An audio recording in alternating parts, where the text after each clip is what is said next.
Hello everyone, সবাইকে অনেক শুভেচ্ছা জানাই আমার চ্যানেলের পক্ষ থেকে। আজকে আমি ডাল ডিমের একটা রেসিপি আপনাদের জন্য নিয়ে এসেছি। ডাল আর ডিমের এই রেসিপিটা দুর্দান্ত স্বাদের হয়।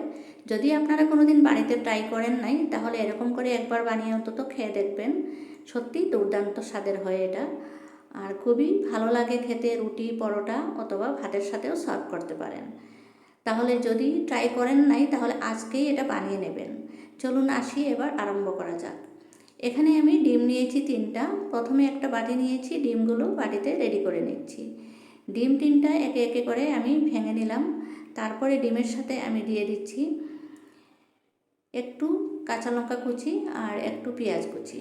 যেমন ডিম ভাজা বানাতে, ডিম অমলেট বানাতে আমরা দেই, ঠিক সেইভাবেই। আর কিছু মশলা, হলুদের পাউডার আর একটু পরিমাণ মতো লবণ।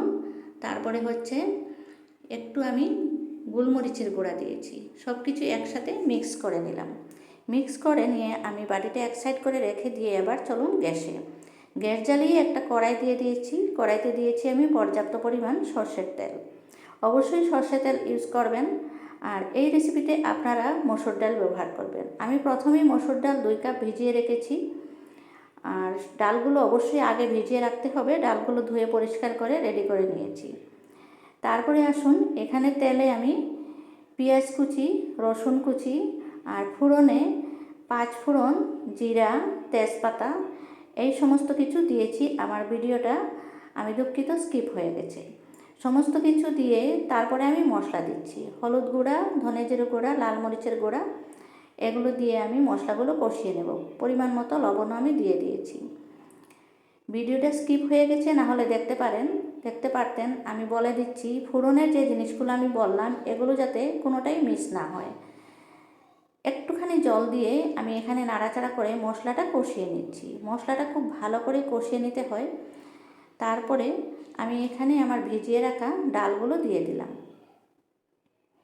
মসুর ডালগুলো আমি আধা ঘন্টার চেয়েও বেশি সময় ভিজিয়ে রেখেছি। অবশ্যই ভিজিয়ে রাখবেন। ভিজিয়ে রাখলে এই ডাল রান্নাটা খুবই তাড়াতাড়ি হয়ে যায়।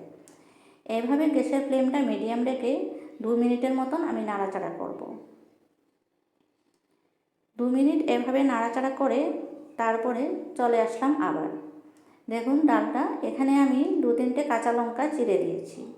যে যেরকম ঝাল খান সেই হিসাবে কাঁচা লঙ্কা ব্যবহার করতে পারেন। এখানে গুঁড়ামরিচও দেওয়া হয়েছে, তাই কাঁচামরিচটা যে যেরকম খান সেই হিসাবে দেবেন।